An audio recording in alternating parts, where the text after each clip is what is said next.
नमस्कार दोस्तों, मेरा नाम है अंशुमन नाइक और आप सभी का बहुत बहुत स्वागत है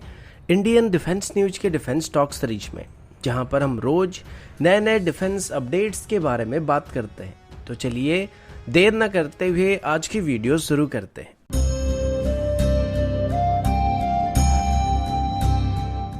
आज की पहली अपडेट सबमरीन को लेकर। आप सभी को पता होगा कि अभी भारत की फ्यूचर सबमरीन प्रोजेक्ट इतने अच्छे नहीं चल रहे हैं, क्योंकि भारत की तरफ से इनकी टेंडर में जो कंडीशन रखे जा रहे हैं उसको लेके maximum original equipment manufacture Bharat के साथ डील करना नहीं चाहते हैं। और दूसरी तरफ इंडियन नेवी की तरफ से जो स्पेसिफिकेशन रखा गया है उसमें भी मैक्सिमम कंटेंडर फिट नहीं हो रहे हैं, जिस वजह से अभी हमारी फ्यूचर सबमरीन प्रोजेक्ट आगे नहीं बढ़ रहा है। इसी बीच एक इंडिजिनस सबमरीन को भी बनाने की कोशिश किया जा रहा है और नेवल डिजाइन ब्यूरो की तरफ से 2025 तक एक इंडिजिनस कन्वेंशनल सबमरीन के डिजाइन को तैयार करने का प्लान किया जा रहा है, जिसको सुपर स्कॉर्पियन क्लास की सबमरीन कहा जाने वाला है। दूसरी तरफ मझगांव डॉक लिमिटेड की तरफ से दिए गए स्टेटमेंट के मुताबिक उनकी तरफ से अभी स्कॉर्पियन क्लास की आखिरी सबमरीन यानी कि INS भगसीर को लॉन्च किया जा चुका है, जिसके बाद ऑफिशियली मझगांव डॉक लिमिटेड के पास कोई भी फ्यूचर सबमरीन की ऑर्डर नहीं होने वाली। वो आगे चल के सिर्फ इनको रिफिट करने वाले हैं। 2023 से इसी क्लास की बाकी सभी सबमरीन की शेड्यूल रिफिट शुरू होने वाला है, जिसमें कलवरी क्लास के सबमरीन में AIP सिस्टम को इंटीग्रेट करने का प्लान किया गया था। पर अभी मझगांव डॉक लिमिटेड की तरफ से प्रोजेक्ट 75 के अंदर किए गए टेक्नोलॉजी ट्रांसफर का फायदा उठाने का फैसला किया जा रहा है, जिनको बेस करके हम आगे चल के हमारी खुद की सबमरीन को डेवलप कर सकते हैं। और आगे चल के अगर हमारी स्कॉर्पियन क्लास की सबमरीन को अपग्रेड करने की जरूरत पड़ती है तो या फिर मेजर रिफिट करने की जरूरत पड़ती है तो वहां पर भी हमें फ्रांस से मदद लेने की कोई जरूरत नहीं पड़ेगी और हमें फ्रांस के ऊपर डिपेंडेंट होना नहीं पड़ेगा। इसी बीच मझगांव डॉक लिमिटेड की तरफ से एक इंडिपेंडेंट सॉफ्टवेयर को भी डेवलप करने की कोशिश किया जा रहा है, जिसे आगे चल के सबमरीन की वेपन्स और कम्युनिकेशन सिस्टम को ऑपरेट किया सके और इसे आगे चल के हमारे सभी सबमरीन में इंटीग्रेट करने का प्लान भी किया गया है।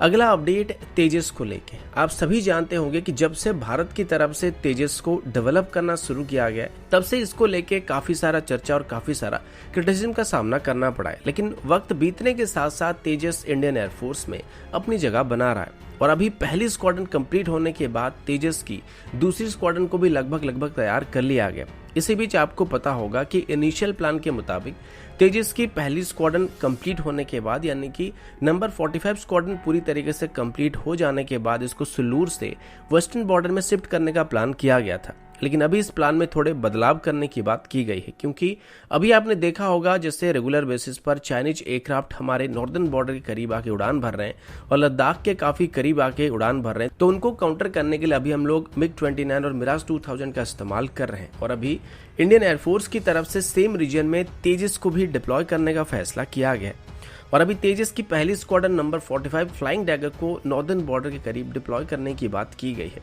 जिसे राफेल के साथ मिलकर वहां पे ऑपरेट किया जाएगा। और चाइनीज फाइटर जेट को इंटरसेप्ट करने के लिए अब से MiG-29 मिराज 2000 के साथ राफेल और तेजस को भी डिप्लॉय किया जाएगा। इंडियन एयरफोर्स की तरफ से दिए गए स्टेटमेंट के मुताबिक पहले भी तेजस को लद्दाख में एक्सट्रीम कोल्ड वेदर कंडीशन में टेस्ट किया जा चुका था, जो कि बिना किसी दिक्कत के वहां से ऑपरेट कर सकता है। और रेगुलर चाइनीज एक्टिविटी को चेक करने के लिए तेजस एक कॉस्ट इफेक्टिव और आइडियल चॉइस होने वाली है, क्योंकि इसकी रडार क्रॉस सेक्शन हमारे बाकी किसी भी एयरक्राफ्ट के मुकाबले काफी कम है, जिस वजह से इसे दुश्मन की तरफ से डिटेक्ट करने की चांसेस बाकी एयरक्राफ्ट के मुकाबले कम होने वाला है। और पहले भी तेजस को एक पॉइंट डिफेंस फाइटर के तौर पर या इंटरसेप्टर के तौर पर डेवलप किया गया था, जिसमें मल्टी रोल कैपेबिलिटी तो थी, लेकिन इनिशियली इसे दुश्मन की एयरक्राफ्ट को टैकल करने के लिए डेवलप किया गया था। तो अभी वो वक्त आ चुका है जहां पर तेजस को फ्रंट लाइन में तैनात किया जाएगा।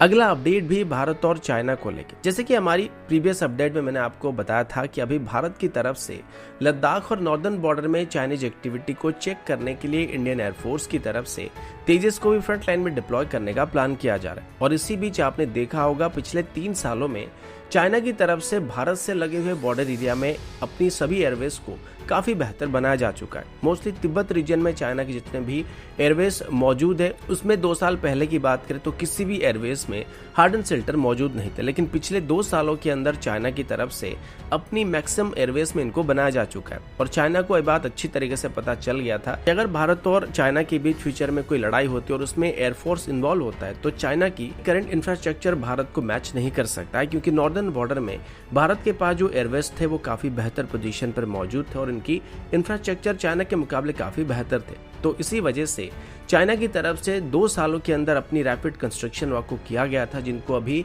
मैच करने के लिए भारत की तरफ से भी पूरी कोशिश किया जा रहा है। इसी दौरान इंडियन एयरफोर्स की तरफ से दी गई एक रिपोर्ट के मुताबिक भारत की तरफ से भी लद्दाख से लेकर अरुणाचल प्रदेश तक चाइना से लगे हुए बॉर्डर एरिया में अपनी सभी एयरबेस को मजबूत बनाने के साथ साथ नए नए एडवांस लैंडिंग ग्राउंड्स और हेलीपैड्स को वहां पे कंस्ट्रक्ट किया जा रहा है। और पिछले 5 सालों के अंदर बॉर्डर एरिया में भारत की तरफ से लगभग 3000 किलोमीटर की रोड को बनाया जा चुका है, जिसमें लगभग 20,700 करोड़ इन्वेस्ट किया जा चुका है। तो दोस्तों अभी के लिए इतना ही, मिलता हूं आपसे अगले वीडियो में, तब तक के लिए जय हिंद, वंदे मातरम।